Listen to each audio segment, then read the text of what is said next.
Fala galera, beleza? Aqui é o Vinícius perdendo para mais um vídeo aqui no canal. No vídeo de hoje eu vou te explicar por que as taxas de juros serem altas ou baixas podem favorecer certos grupos econômicos, tá? E o título falava por que as taxas de juros aí, a níveis altos, favoreciam certas pessoas e as taxas de juros baixas acabam atrapalhando algumas pessoas e favorecendo outras. Então a gente vai explicar o que é a taxa de juros, como é que funciona esse fenômeno humano, tá? Porque isso não é só dinheiro, isso é uma coisa humana. E vocês vão entender até o final do vídeo o porquê de existirem as taxas de juros. E aqui no Brasil, a taxa de juros aí principal é a Selic, que reina aí o nosso mercado financeiro, porque é a nossa taxa de juros que é determinada pelo Comitê de Política Monetária, que é o Copom, que é uma parte lá do Banco Central que tem como papel definir as taxas de juros. Então, vamos pro vídeo para vocês entenderem isso melhor. Meu nome é Vinícius Penido e eu tenho 16 anos e aqui no canal a gente fala tudo sobre investimentos, economia e dinheiro em geral. E bom, como eu já introduzi para vocês, hoje a gente vai explicar o que é a taxa de juros. Então, a gente já vai aí exterminar uma falácia enorme que as pessoas falam por aí, economistas, analistas, que a taxa de juros é o preço do dinheiro, é o valor do dinheiro, o que é uma tremenda mentira. E vocês vão entender o porquê.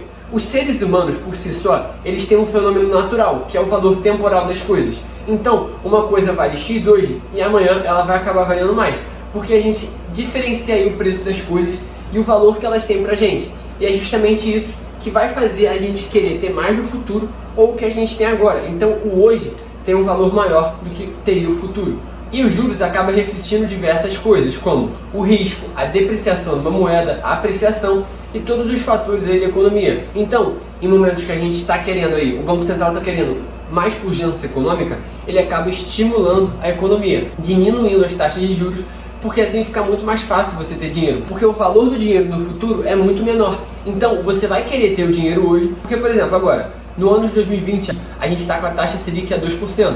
Então, pensa só, 2%, se você tiver R$1.000, daqui a um ano você vai ter R$1.020. Então, não vai ser aquela coisa que vai mudar tanto assim o seu patrimônio. Por isso que muitas pessoas acabam querendo gastar mais o dinheiro hoje, justamente pela baixíssima rentabilidade da taxa de juros. Isso também influencia no crédito. Por quê? Porque a gente acaba tendo empréstimos com um custo muito menor. É claro que não é 2%, tá? É muito difícil você conseguir um empréstimo de 2%, só se você for uma empresa aí com uma estrutura de crédito muito boa. Mas enfim, o crédito fica muito mais fácil e promove aí a pujança no setor, principalmente imobiliário, e também em alguns outros setores da economia. Por exemplo, varejo. Se você está comprando sua casa nova, de repente você consegue lá comprar a geladeira com juros menores ou até sem juros. Então fica muito mais fácil aí para você que quer sair gastando dinheiro hoje, você consegue aí oportunidades melhores de fazer parcelas e, enfim, o valor hoje do dinheiro é quase a mesma coisa do futuro. Então você vai ter a preferência de gastar ele hoje. E o grande problema disso é que o Banco Central acaba influenciando na atividade econômica e tornando ela artificial. Por quê? Porque as taxas de juros, elas são um fenômeno natural, mas no nosso caso a gente tem um comitê que determina. Isso é em grande parte dos países do mundo. Então acaba sendo uma coisa natural. Aqui no Brasil, a gente já viu aí juros altíssimos, o que era aí favorável para alguns dos setores da economia, principalmente quem investia em renda fixa. Porque pensa só, os juros a 30% ao ano. Você vai lá e você ganha aí mais de 2% ao mês. Então, tipo assim, é uma rentabilidade absurda que em raros casos você consegue aí.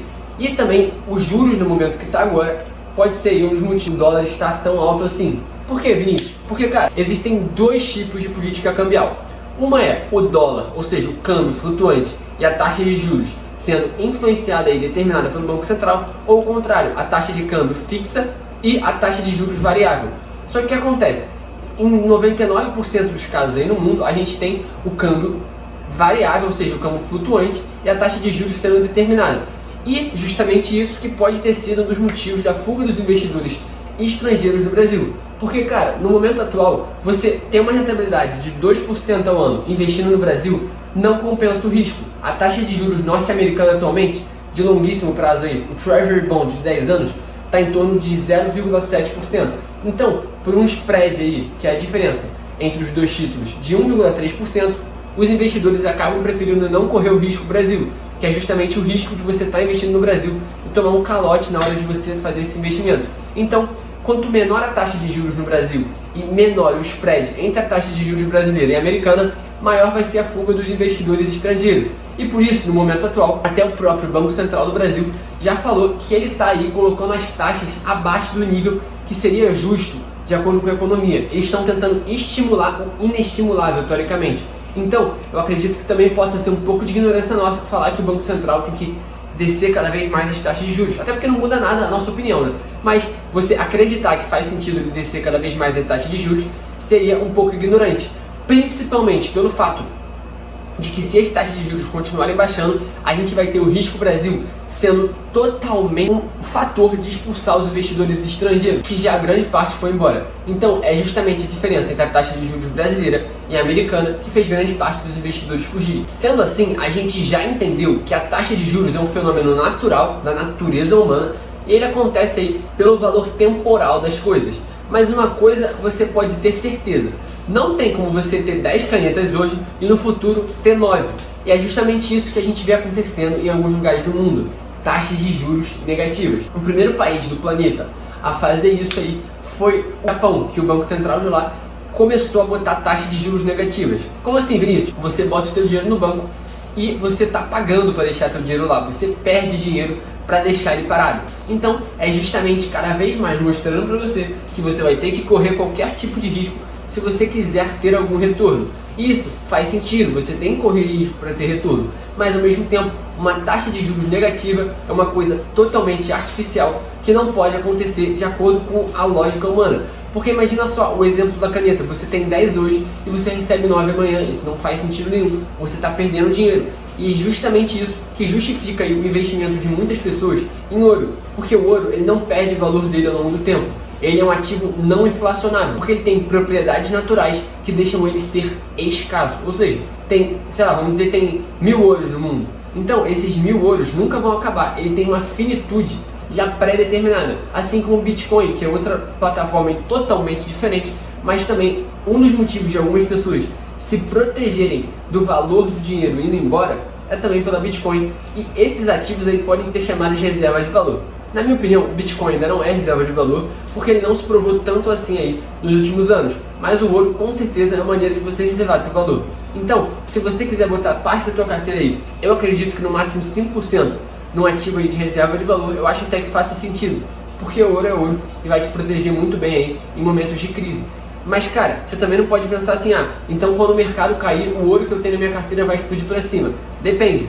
Porque aí em 2020, por exemplo, que a gente teve a crise por causa aí da pandemia, a gente viu o ouro caindo nos primeiros dias. Por quê? Porque, cara, os mercados caíram justamente por todos estarem querendo liquidez, ou seja, vendendo os ativos para querer o dinheiro no momento. E o ouro se incluiu nisso. Então demorou alguns dias aí para o ouro recuperar as perdas dele. Mas enfim, é só uma maneira de você estar protegendo a sua carteira, o seu dinheiro, tanto da inflação quanto dos juros negativos. São duas coisas que têm um poder destrutivo aí do teu patrimônio e são provenientes do governo, porque bem ou mal o governo é responsável aí por esse tipo de coisa. Então, nesse vídeo a gente conseguiu entender o poder da taxa de juros, como que ela se forma, qual o verdadeiro significado dela, não é o valor do dinheiro e sim o valor no tempo, e quais setores da economia podem se beneficiar dela.